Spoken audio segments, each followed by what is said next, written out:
Hello friends, good morning. നമ്മുടെ Kerala TV സീരിയലിലേക്ക് എല്ലാവർക്കും സ്വാഗതം. അങ്ങനെ കമല ഒരുങ്ങിക്കൊണ്ടിരിക്കുന്ന സമയത്ത് അങ്ങോട്ടേക്ക് അച്ചമ്മ വന്നു. എന്തേ സുധാകരൻ എന്തേന്ന് ചോദിച്ചു.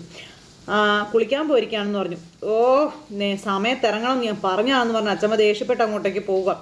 സമയത്ത് ബാക്കി എല്ലാവരും അവിടെ ഇരിക്കുമല്ലേ. അച്ഛൻ എവിടെ? അച്ഛൻ കണ്ടില്ല എന്ന് വിശ്വൻ. കല്യാണം കഴിഞ്ഞ് ആദ്യമായി പോകുന്ന വിരുന്നല്ലേ, ക്ഷണിക്കാതെ പോകുന്നത് ശരിയാണോ അച്ചമ്മയെന്ന് ചോദിക്കുമ്പോൾ ക്ഷണിക്കാനല്ല കൂട്ടിക്കൊണ്ട് പോകാൻ അവർ വരുന്നതെന്നും അച്ചമ്മ പറഞ്ഞു. അതുപോലെന്ന് ചോദിക്കുമ്പം വേദയുടെ അമ്മയും മുത്തശ്ശിയും വരുമെന്നും വിശ്വനോടും അച്ചമ്മ പറയാം. അപ്പം അച്ചമ്മയെല്ലാം പ്ലാൻ ചെയ്തിട്ടാണല്ലേ എന്ന് ചോദിച്ചു. ഈ സമയത്ത് നന്ദിനി, അച്ചമ്മേ ആദ്യമായിട്ട് അവരുടെ വീട്ടിലോട്ട് പോവല്ലേ, ഞാനും ശ്രീചേച്ചിയും കൂടെ വന്നാലോ, അപ്പോൾ വീടും പരിസരമൊക്കെ ഒന്ന് കാണുകയും ചെയ്യാമല്ലോ എന്ന് പറഞ്ഞു. അയ്യോ ഞാനൊന്നും വരുന്നില്ല എന്ന് ശ്രീജ പറഞ്ഞു. അപ്പം അങ്ങനെ പറയില്ല ശ്രീചേച്ചി, ഞാൻ ഒറ്റയ്ക്ക് എങ്ങനെയാണ് പോവാം, എൻ്റെ കൂടെ ഒന്ന് വാ എന്നും പറഞ്ഞു ഇങ്ങനെ പറയുമ്പോൾ, അതിന് നീ എന്തിനാ പോകുന്നത്, വിഗ്രഹം വെച്ച് പൂജിക്കുന്നത് വേദയും വിഗ്രഹമല്ലേ, അവള് വന്നോട്ടെ, ബന്ധുവീടുകളിൽ പോകുന്നത് ബന്ധുത്വം സ്ഥാപിക്കുന്നതൊക്കെ നല്ല കാര്യം തന്നെയല്ലേ എന്ന് ചോദിച്ചു അച്ചമ്മ. അതുപിന്നെ നമുക്കറിയാത്തൊരു വീട്ടിലേക്ക് ശ്രീചേച്ചിക്ക് ഈ വീട്ടിലുകാരെ അറിഞ്ഞിട്ടാണ് ഇങ്ങോട്ട് വന്നത് അല്ലല്ലോ, ഇതെങ്ങനെയൊക്കെയല്ലേ ബന്ധം സ്ഥാപിക്കാം. അതിവള് പറഞ്ഞത് ശരിയാണെന്ന് അച്ചമ്മ. അപ്പോൾ ശ്രീജ നിന്ന് കൂടെ ചെല്ലേ, എന്തായാലും അവളുള്ളല്ലേ, ഞാനെന്തായാലും ജോലിക്ക് ഇറങ്ങാൻ നോക്കട്ടെ എന്ന് വിശ്വം പറഞ്ഞു. അങ്ങനെ അതും പറഞ്ഞ് അവരെല്ലാവരും കൂടി ഇങ്ങനെ അവിടെ നിൽക്കുന്നു. ഈ സമയത്ത് അവരെല്ലാവരും പോയി കഴിഞ്ഞപ്പോൾ നന്ദിനി ഭർത്താവിൻ്റെ അടുത്തേക്ക് ചെന്നു. അപ്പം നീ ഇത്ര തിരക്കിട്ട് അവരുടെ കൂടെ പോകുന്നതിൻ്റെ കാരണമൊക്കെ എനിക്ക് മനസ്സിലായി എന്ന് പറയുമ്പം, മനസ്സിലായല്ലോ, അതാണ് അവസരം കിട്ടുമ്പോൾ ഉപയോഗിക്കണം എന്ന് പറയുന്നത്, മനസ്സിലായോ? അതെ, വർഷേച്ചായിട്ട് കൂടെ ചേർന്ന് ഇനി എന്താ ചെയ്യാൻ പറ്റുക എന്നൊന്ന് ആലോചിക്കാമല്ലോ. നീ മനസ്സിലായി എന്നും പറഞ്ഞ് ഇങ്ങനെ നിൽക്കുമ്പോൾ എൻ്റെ ഭഗവാനേ എന്നും പറഞ്ഞുകൊണ്ട് വിനായകൻ ഭഗവാനെ വിളിക്കുക. അത് കഴിഞ്ഞ് പിന്നെ കുളിക്കാനായിട്ട് പോയ നമ്മുടെ മാഷ് അവിടെ നിന്ന് പത്രം വായിക്കുക. അപ്പോൾ അച്ചമ്മ ചെന്നു. നീ എന്ത് ഇവിടെ വന്നിരിക്കുന്നത്, നീ ചെന്ന് റെഡിയാകാൻ പറഞ്ഞു. സാവിത്രിയും പത്മവും നമ്മളെ കൂട്ടിക്കൊണ്ട് പോകാനായിട്ട് ഇപ്പം ഇങ്ങ് എത്തുമെന്നും അച്ചമ്മ പറയുവാണ്. നമ്മൾ അവരുമായിട്ട് സംസാരിച്ച് എല്ലാം പ്ലാൻ ചെയ്തിട്ട് അവർ വരുമ്പോൾ നമ്മൾ ഒരുങ്ങിയിട്ടില്ല എന്ന് പറഞ്ഞാലെങ്ങനെ ശരിയാവുന്നതെന്നൊക്കെ ചോദിച്ചു കേട്ടോ അച്ചമ്മ. നീ ചെല്ല് സുധാകര, ചെല്ലടാ എന്നും പറഞ്ഞ് സുധാകരനെ അച്ചമ്മ പറഞ്ഞു വിടുന്നു. എന്നിട്ട് അച്ചമ്മ ഇങ്ങനെ അവിടെ നിൽക്കുന്നു. ഈ സമയത്ത് വേദ കുളിയൊക്കെ കഴിഞ്ഞിട്ട് വന്നു. അപ്പോൾ വിക്രം എന്തിയാ മോളേന്ന് ചോദിച്ചു. വിക്രം പുറത്തു പോയെന്നോ, നീ അവനെ വിളിച്ചില്ലേ? നേരത്തെ ഒന്ന് വിളിച്ചു, പിന്നെന്തായെന്ന് എനിക്കറിയില്ല, അവന് ഇന്ന് ഞാനൊന്നും പറഞ്ഞുകൊണ്ട് അച്ചമ്മ എന്നിട്ട് അവിടെ നിന്ന് അങ്ങ് പോകുക.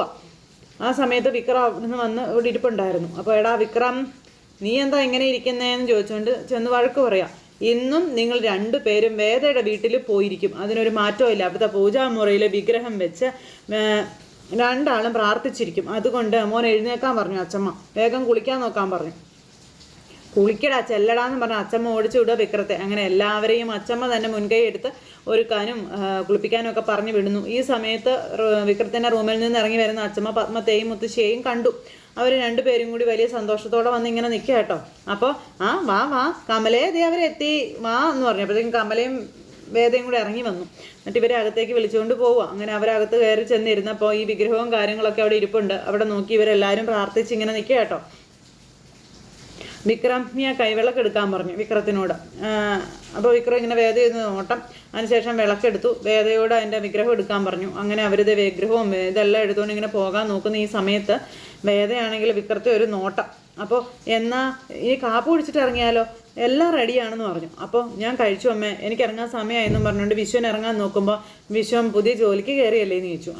എന്നാൽ പിന്നെ ഞാൻ അങ്ങോട്ട്, അപ്പോൾ ഞാനുണ്ട് വിശ്വേട്ടാന്ന് പറഞ്ഞുകൊണ്ട് അവർ രണ്ടുപേരും അങ്ങ് പോയി. അത് പിന്നെ എനിക്ക് ഒരു സ്ഥല കച്ചവടത്തിൻ്റെ കാര്യമുണ്ട്, അതാ നന്ദിനിയും കൂടെ വരുന്നുണ്ട്. അതൊക്കെ ശരിയേ, ഞാൻ പോയിട്ട് വരാം. അപ്പോഴത്തേക്ക് അച്ചമ്മയോട് കിങ്കിരി എന്നൊക്കെ പറഞ്ഞിട്ട് വിനായകനും അവിടെ നിന്ന് അങ്ങ് പോയി. അത് കഴിഞ്ഞപ്പോൾ എന്നാൽ വേഗം അവരുടെ ഭക്ഷണം എടുക്കാൻ പറഞ്ഞു. അങ്ങനെ അവരവിടെ ഇരുന്ന് ഭക്ഷണം കഴിക്കുന്നു. ഈ സമയത്ത് വിക്രമാണെങ്കിൽ ശ്വാസം മുട്ടി വെള്ളമുണ്ടും വെള്ള ഷർട്ടൊക്കെ ഇട്ട് ഇങ്ങനെ അവിടെ നിൽക്കുക. ശ്വാസം മുട്ടൊരു രക്ഷയില്ല. വിക്രമാണെങ്കിൽ വിളക്കൊക്കെ കൊളുത്തിയിട്ട് ഇങ്ങനെ നിൽക്കുന്നല്ലേ, ആ വിളക്കിലേക്ക് നോക്കിക്കൊണ്ട് വിക്രം ഇങ്ങനെ അവിടെ നിൽക്കുന്നു. ഈ സമയത്ത് അവർ വരുന്നത് നോക്കി അവരെല്ലാവരും, അതായത് ശ്രീകാന്ത്, അച്ഛൻ, ദീപ്തി എല്ലാവരും ഇങ്ങനെ വെയിറ്റ് ചെയ്യുക. അപ്പോഴാണ് അവർ വരുന്നത് ഈ ശ്രീകാന്ത് കാണുന്നതും. ശ്രീകാന്ത് ഓടി അകത്തേക്ക് ചെന്നു. വന്നിട്ടുണ്ടെന്ന് പറഞ്ഞു. ചേച്ചി വന്നോ എന്ന് ചോദിച്ചു. വേറെ ആരൊക്കെ വന്നു? അപ്പോൾ ചെന്ന് നോക്കാറുന്നില്ലെന്ന് ചോദിച്ചുകൊണ്ട് ദീപ്തിയോട് ദേഷ്യപ്പെടുവാണ് ശ്രീകാന്ത്. ദീപ്തി ചെന്ന് നോക്കുമ്പോൾ അവർ കുടുംബം അടച്ച് എല്ലാവരും കൂടെ വന്നേക്കുക. ഇത് കണ്ടപ്പോൾ ഓടി അകത്തേക്ക് വന്നു. അച്ഛാ അവരെല്ലാവരും വന്നിട്ടുണ്ടെന്നും പറഞ്ഞു. എല്ലാവരുമോ? അപ്പോൾ അച്ഛനും ഞെട്ടി. എല്ലാവരും കൂടി വന്നേക്കുന്നു എന്ന് പറയുമ്പോൾ. എന്നിട്ട് പിന്നെ അദ്ദേഹം ചെന്ന് ഇങ്ങനെ നോക്കുമ്പോൾ എല്ലാവരും വന്നിങ്ങനെ നിൽക്കുന്നു. ഇത് കണ്ടപ്പോഴത്തേക്കും നന്ദിനി, അതായത് ഇവരുടെ വീട് കണ്ടപ്പോഴത്തേക്കും ഇത്രയും വലിയ വീടായിരുന്നു എൻ്റെ ഭഗവാനെ എന്ന് നന്ദിനി ഇങ്ങനെ വെച്ചു. അപ്പോൾ വിക്രവും വേദയും 1-2 തവണ ഇവിടെ വന്നിട്ടുണ്ടെന്നും പക്ഷേ ഇങ്ങനൊരു വരവ് അത് ആദ്യമായിട്ടാണ്. അതുകൊണ്ട് വെറുതെ അങ്ങനെ കയറിയാൽ പോരാ, ഞങ്ങളിപ്പോൾ വരാം കേട്ടോ, എല്ലാവരും ഇവിടെ നിൽക്കണേന്നും പറഞ്ഞുകൊണ്ട് ദേ അമ്മയും പത്മവും കൂടെ അകത്തേക്ക് കയറി പോകും. അപ്പോൾ ഇവരെല്ലാവരും ഇവിടെ വെയിറ്റ് ചെയ്ത് നിൽക്കുന്നു. പോയിട്ട് കുറേ നേരമായിട്ട് അവരെ കാണുന്നില്ല. ഈ സമയത്ത് അച്ഛമ്മ എല്ലാം വീഡിയോയിൽ പിടിക്കുക. നിങ്ങൾ വാ വിക്രമെന്നും പറഞ്ഞ് വിക്രത്തെ വിളിച്ച് അടുത്തൊക്കെ നിർത്തി എല്ലാം ഹായ് ഗൈസ് എന്നും പറഞ്ഞ് ഇങ്ങനെ നമ്മുടെ അച്ഛമ്മ വ്ളോഗൊക്കെ പിടിക്കുക കേട്ടോ. ഇവരെല്ലാവരും പുറത്ത് ഇങ്ങനെ വെയിറ്റ് ചെയ്ത് നിൽക്കുന്നു. ഈ സമയത്ത് അകത്ത് അച്ഛൻ അനങ്ങാപ്പാറ പോലെ അവിടെ ഇരിക്കുവാണ്. അപ്പോൾ അവരെല്ലാവരും വന്ന് പുറത്ത് നമ്മുടെ വീടിൻ്റെ മുറ്റത്താണ് വന്ന് നിൽക്കുന്നത്. നമ്മളിങ്ങനെ അപമര്യാദയായിട്ട് പെരുമാറാൻ പാടില്ല എന്നൊക്കെ പറഞ്ഞുകൊണ്ട് അച്ഛമ്മ, അതായത് മുത്തശ്ശി മകനെ വഴക്ക് പറയാം. ആ സമയത്ത് പത്മ വിളക്കുമായിട്ട് വന്നു. ശങ്കരേട്ടൻ വരൂ, അവർ ഈ വീടിൻ്റെ പടിവാതിൽക്കൽ എത്തിയിട്ട് ഇങ്ങനെ പെരുമാറുന്നത് നല്ലതല്ല കേട്ടോ എന്നും പറഞ്ഞു. അവരെ വിളിക്കണമെന്നും അർച്ചന കൊടുത്ത് സ്വീകരിക്കണമെന്നും അച്ഛൻ പറഞ്ഞിട്ടില്ലല്ലോ എന്ന് പറഞ്ഞപ്പോൾ ശ്രീകാന്തേ മതി എന്ന് അച്ഛൻ മകനോട്. അമ്മേ ഞാൻ വരാം എന്നും പറഞ്ഞുകൊണ്ട് അച്ഛനും കൂടെ ഇറങ്ങി.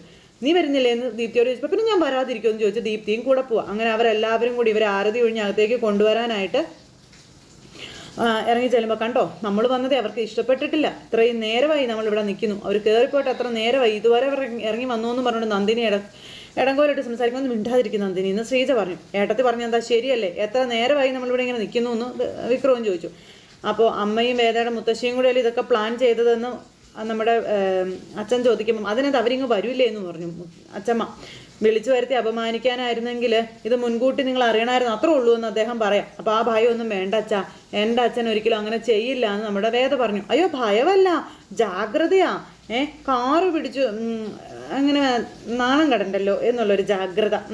അല്ല അച്ഛാ എന്ന് പറഞ്ഞ നന്ദിനി. അപ്പോൾ നന്ദിനി നീ മിണ്ടാതിരിക്കാൻ പറഞ്ഞു കമല. നീ ഇങ്ങോട്ട് ആവശ്യപ്പെട്ട് കയറി വന്നതല്ലേ, അത് നീ ഓർത്തോളാൻ പറഞ്ഞു. അങ്ങനെ ഇവർ നിൽക്കുമ്പോൾ എല്ലാവരും ആരതിയും വിളക്കും ഒക്കെ ആയിട്ട് ഇറങ്ങി വരിക. അങ്ങനെ എല്ലാവരും വന്ന് നിന്ന് ഇവർ ആരതി ഒഴിഞ്ഞ് വിളക്കും കൊണ്ട് കൊടുത്ത് അകത്തേക്ക് വിളിക്കുക. ആ സമയത്ത് എല്ലാവരെയും അകത്തേക്ക് വിളിച്ചു. അപ്പോൾ കാല് കഴുകാനൊക്കെ ആയിട്ടുള്ള ആ ഒരു ഇതിലേക്ക് കിണ്ടിയും വെള്ളമൊക്കെ ആയിട്ട് അവിടുത്തെ വേലക്കാരി ചേച്ചി ഇറങ്ങി വന്നു. അപ്പോൾ വിക്രത്തിൻ്റെ കാല് ശ്രീകാന്തിനോട് കഴുകാൻ അവർ പറഞ്ഞു. മുത്തശ്ശി പറഞ്ഞു. അപ്പോൾ ശ്രീകാന്തിന് ഭയങ്കര കലിപ്പ്. മേടിച്ച് നോക്കി നിൽക്കാതെ മേടിച്ച് കഴുകടാ എന്നും പറഞ്ഞുകൊണ്ട് അച്ഛമ്മ പറഞ്ഞ അനുസരിച്ച് ശ്രീകാന്ത് വിക്രത്തിൻ്റെ കാല് കഴുകാൻ വയ്ക്കും. അപ്പോൾ വിക്രം കാലെടുത്തൊരൊറ്റ വെയ്യ് ആ കാലിലേക്ക് ശ്രീകാന്ത് വെള്ളം ഒഴിച്ചു കൊടുക്കുക കേട്ടോ. കൊല്ലുന്ന കലിയാണ് ശ്രീകാന്തിന്, പക്ഷെ ചെയ്യണമല്ലോ. പിന്നെ വേദയുടെ കയ്യിൽ നിലവിളക്കൊക്കെ കൊടുത്ത് അവരകത്തേക്ക് കയറി എല്ലാവരോടും വന്ന് ഇരിക്കാനൊക്കെ നമ്മുടെ അച്ഛൻ പറഞ്ഞു. അങ്ങനെ എല്ലാവരും വളരെ സന്തോഷമായിട്ട് ഇങ്ങനെ നിൽക്കുന്ന സമയത്ത് ദീപ്തി എല്ലാവർക്കും കുടിക്കാനൊക്കെയുള്ള ജ്യൂസും കാര്യങ്ങളൊക്കെ എടുത്തുകൊണ്ട് വന്നു. അങ്ങനെ എല്ലാവരും ഭയങ്കര സന്തോഷമായിട്ടിരിക്കുന്ന സമയമാണ് ഈ നന്ദിനി ഓരോ കുശുമ്പും കുന്നായ്മയും പറഞ്ഞ് അങ്ങോട്ടും ഇങ്ങോട്ടും ഇങ്ങനെ ഇടങ്കോലിട്ടുകൊണ്ടിരിക്കുക കേട്ടോ. നന്ദിനിക്ക് പിന്നെ പോയ കോടാലി ആയതുകൊണ്ട് എവിടെ എപ്പോൾ എങ്ങനെ പറയണമെന്ന് അറിയില്ലല്ലോ. അപ്പം അങ്ങനെ സംസാരിച്ചുകൊണ്ടിരിക്കുന്ന ഈ ഒരു സമയത്ത് അല്ല സീതാരാമ വിഗ്രഹം പൂജാമുറിയിൽ വെക്കണ്ടേ എന്ന് അച്ഛമ്മ ചോദിച്ചു. ആദ്യം നമുക്ക് അതങ്ങ് ചെയ്യാം, എന്താ? അപ്പോൾ അതങ്ങനെ ചെയ്യാമെന്ന് മുത്തശ്ശിയും പറഞ്ഞു. വേദ അന്നേരം വിക്രത്തെ നോക്കുക, വിക്രം വേദയെ നോക്കുക. ആ സമയത്ത് വരട്ടെ, അതിനു മുൻപ് ഒരു കടം വീട്ടാനുണ്ട് എന്ന് മുത്തശ്ശി പറയുന്നു. കടവോ? എന്ത് കടം വീട്ടാനാണെന്ന് നേരം ഇവരിങ്ങനെ നോക്കുക. ആ സമയത്ത് അങ്ങോട്ടും ഇങ്ങോട്ടും എല്ലാവരും നോക്കുന്നുണ്ട്, എന്തെങ്കിലും പ്രശ്നമാണോ? അപ്പോൾ എന്താ സാവിത്രി കടം എന്ന് അമ്മണിയച്ചമ്മ ചോദിക്കുമ്പോൾ ഞാൻ പറയാം. വർഷം എവിടെയാണെന്ന് ചോദിച്ചു ഇവരോട്. ആ ശരിയാണല്ലോ, പറഞ്ഞതുപോലെ ഇവിടുത്തെ മരുമോളെ കണ്ടില്ലല്ലോ, അവളെവിടെ? അവൾ മുറിയില്ല, കുഞ്ഞിന് ഫീഡ് ചെയ്തുകൊണ്ടിരിക്കുകയാണെന്ന് പറഞ്ഞു.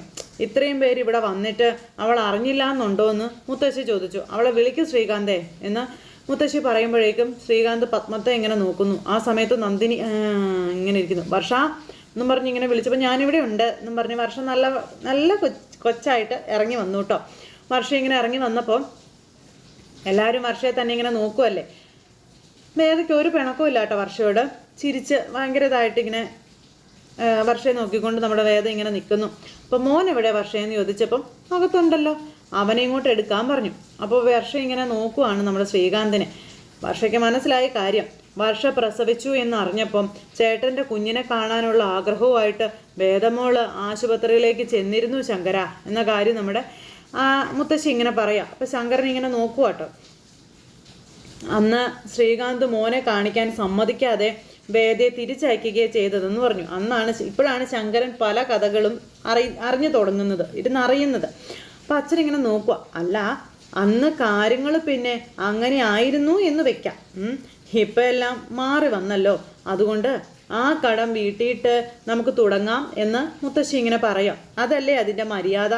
അപ്പോൾ അതെ, ഭഗവാന്റെ മുന്നിൽ പ്രാർത്ഥിക്കാൻ നിൽക്കുന്നതിന് മുൻപ് മനസ്സിൽ എന്തെങ്കിലും കറയുണ്ടെങ്കിൽ അത് കളയുന്നത് തന്നെയാണ് നല്ലതെന്ന് നമ്മുടെ അമ്മണിയച്ചമ്മ പറഞ്ഞു. ഇത് കേട്ടപ്പോൾ അവർക്കൊന്നും അങ്ങ് ദഹിക്കുന്നില്ല കേട്ടോ. എന്നാ ചെന്ന് കുഞ്ഞിനെ എടുത്തോണ്ട് ആ വർഷേ എന്ന് നമ്മുടെ മുത്തശ്ശി പറഞ്ഞു. അപ്പോൾ ചെല്ലി മോളെ എന്നും പറഞ്ഞു പത്മം വർഷയോട് പറഞ്ഞു മോനെ എടുത്തുകൊണ്ട് വരാൻ പറഞ്ഞു. അങ്ങനെ വർഷ കുഞ്ഞിനെ എടുക്കാനായിട്ട് അങ്ങോട്ടേക്ക് പോയി. വർഷ കുഞ്ഞിനെ എടുക്കാൻ പോയ സമയത്ത് അതെ അമ്മേ വേദ അന്ന് വാങ്ങിച്ചുകൊണ്ട് വന്ന് പ്രസൻറ്റേഷൻ ബാഗിലിരിപ്പുണ്ടെന്ന് ശ്രീജ പറയുക. അപ്പോൾ വേദ ഇങ്ങനെ നോക്കുക കേട്ടോ. അത് എടുത്തു വെച്ചോളാം, ഞാനാ പറഞ്ഞതെന്ന് നമ്മുടെ അച്ചമ്മ അന്നേരം പറഞ്ഞു. അതായത് അമ്മണി അച്ചമ്മ.